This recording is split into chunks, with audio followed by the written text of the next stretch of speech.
Capítulo 15. Marcela. Gastei 30 dias para ir do Rócio Grande ao coração de Marcela, não já cavalgando o corcel do cego desejo, mas o asno da paciência, a um tempo manhoso e teimoso, que, em verdade, há dois meios de granjear a vontade das mulheres: o violento como o touro da Europa e o insinuativo como o cisne de Leda e a chuva de ouro de Danae. Três inventos do padre Zeus, que por estarem fora da moda, aí ficam trocados no cavalo e no asno. Não direi as traças que urdi, nem as peitas, nem as alternativas de confiança e temor, nem as esperas baldadas, nem nenhuma outra dessas coisas preliminares.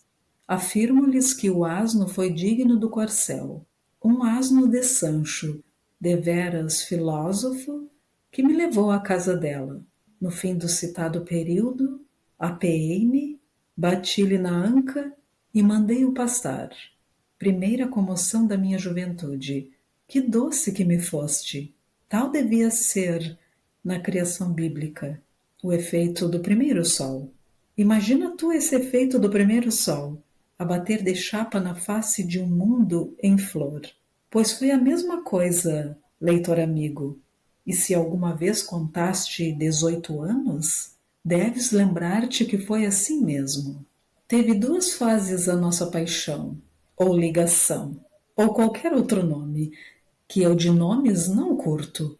Teve a fase consular e a fase imperial. Na primeira, que foi curta, regemos o Xavier e eu, sem que ele jamais acreditasse dividir comigo o governo de Roma. Mas, quando a credulidade não pôde resistir à evidência, o Xavier depôs as insígnias e eu concentrei todos os poderes na minha mão. Foi a fase cesariana. Era meu universo. Mas, ai triste, não era de graça. Foi-me preciso colidir dinheiro, multiplicá-lo, inventá-lo. Primeiro explorei as larguezas de meu pai. Ele dava-me tudo o que eu lhe pedia, sem repreensão, sem demora, sem frieza. Dizia a todos que eu era rapaz e que ele fora também. Mas a tal extremo chegou o abuso que ele restringiu um pouco as franquezas. Depois mais, depois mais. Então, recorri à minha mãe e reduzia a desviar alguma coisa que me dava às escondidas. Era pouco. Lancei mão de um recurso último. Entrei a sacar sobre a herança de meu pai, a assinar obrigações que devia resgatar um dia com usura. Em verdade, dizia-me Marcela, quando eu lhe levava alguma seda, alguma joia, em verdade, você quer brigar comigo, pois isto é coisa que se faça? Um presente tão caro? E se era joia, dizia isto a contemplá-la entre os dedos, a procurar melhor luz, a ensaiá-la em si e a rir-se, e a beijar-me com uma reincidência impetuosa e sincera. Mas, protestando, derramava-se-lhe a felicidade dos olhos. E eu sentia-me feliz com vê-la assim. Gostava muito das nossas antigas dobras de ouro, e eu levava-lhe quantas podia obter. Marcela juntava-as todas dentro de uma caixinha de ferro, cuja chave ninguém nunca jamais soube onde ficava. Escondia por medo dos escravos. A casa em que morava nos cajueiros era própria. Eram sólidos e bons móveis de jacarandá lavrado. E todas as demais alfaias, espelhos, jarras, baixela, uma linda baixela da Índia que lhe doara um desembargador. Baixela do diabo, deste-me grandes repelões aos nervos, disse-o muita vez a própria dona. Não lhe dissimulava o tédio que me faziam esses e outros despojos dos seus amores de antanho. Ela ouvia-me e ria, com uma expressão cândida. Cândida e outra coisa que eu nesse tempo não entendia bem, mas agora, relembrando o caso, penso que era um riso misto, como devia ter a criatura que nascesse, por exemplo, de uma bruxa de Shakespeare, com o serafim de Klopstock. Não sei se me explico. E porque tinha notícia dos meus zelos tardios, parece que gostava de os assolar mais. Assim foi que um dia, como eu lhe não pudesse dar certo colar, que ela vira num joalheiro, retorquiu-me que era um simples gracejo, que o nosso amor não precisava de tão vulgar estímulo. Não lhe perdoo, se você fizer em mim essa triste ideia, concluiu ameaçando-me com o dedo.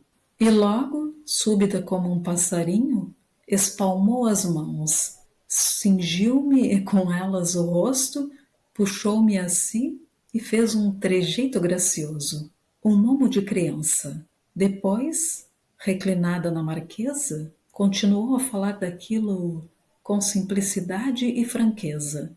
Jamais consentiria que lhe comprassem os afetos.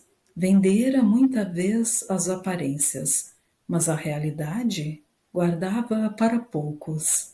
Duarte, por exemplo, os alferres Duarte, que ela amara deveras, 2 anos antes, só a custo, conseguia dar-lhe alguma coisa de valor.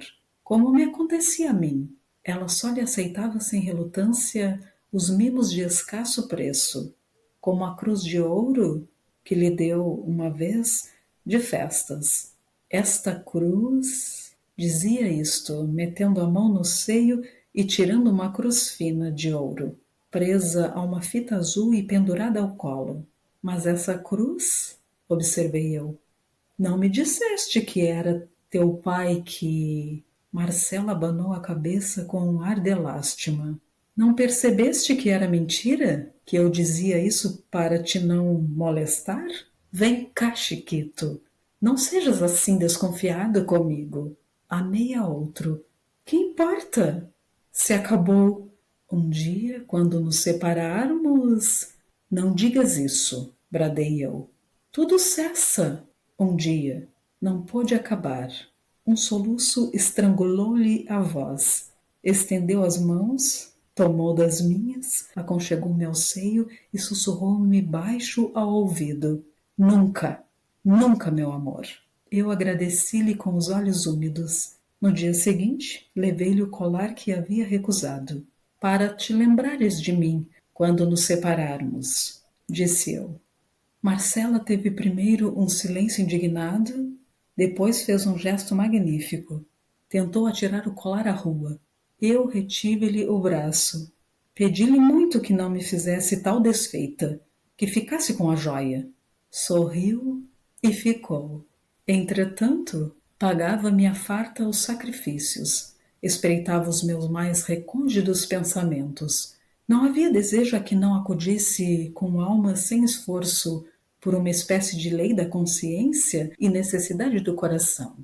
Nunca o desejo era razoável, mas um capricho puro, uma criancice, vê-la trajar de certo modo, com tais e tais enfeites. Este vestido e não aquele. Ir a passeio ou outra coisa assim. E ela cedia tudo, risonha e paureira. Você é das Arábias, dizia-me. E ia pôr o vestido, a renda, os brincos, com uma obediência de encantar.